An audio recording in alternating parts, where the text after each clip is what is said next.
ఉప్పల్లోని వాసవి నగర్లో జరిగిన చోరీ కేసును 24 గంటల్లో పోలీసులు ఛేదించారు. నిందితుడు శ్రీనివాస్ గౌడ్ని అరెస్టు చేసి రిమాండ్కు తరలించారు. నిందితుడి నుంచి 8.5 తులాల బంగారు ఆభరణాలు, 60 తులాల వెండిని స్వాధీనం చేసుకున్నారు. తాళం వేసిన ఇళ్లను లక్ష్యంగా చేసుకుని నిందితుడు చోరీలకు పాల్పడుతుంటాడని పోలీసులు వెల్లడించారు.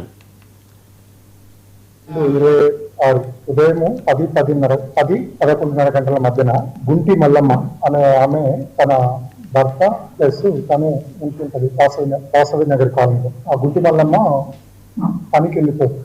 భర్త కొంచెం కళ్ళు సరిగ్గా కనపడకుండా ఉంటాడు, ఇంటి దగ్గర ఉంటాడు.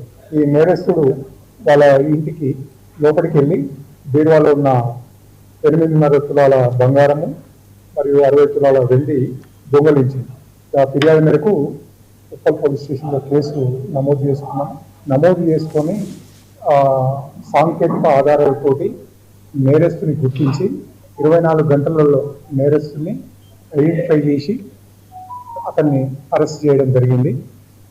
అతను పేరు శ్రీనివాస్ గౌడు, అల్లా రాఘవేందర్ అలియాస్ శ్రీనివాస్ గౌడు.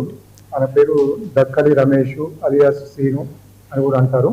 అతను ఏంటంటే తాళమేష ఇళ్లలో వెళ్తాంటుడు, వెళ్ళి లోపలికి వెళ్ళి బీరువాళ్ళు ఉన్న వస్తువులు బీరువాళ్ళ వల్ల వచ్చేసి చోరీ చేస్తుంటాడు. ఇతను ఇంతకుముందు షాద్నగర్, నార్సింగి, అంబర్పేట పోలీస్ స్టేషన్లో కూడా దొంగతనాలు చేసినాడు.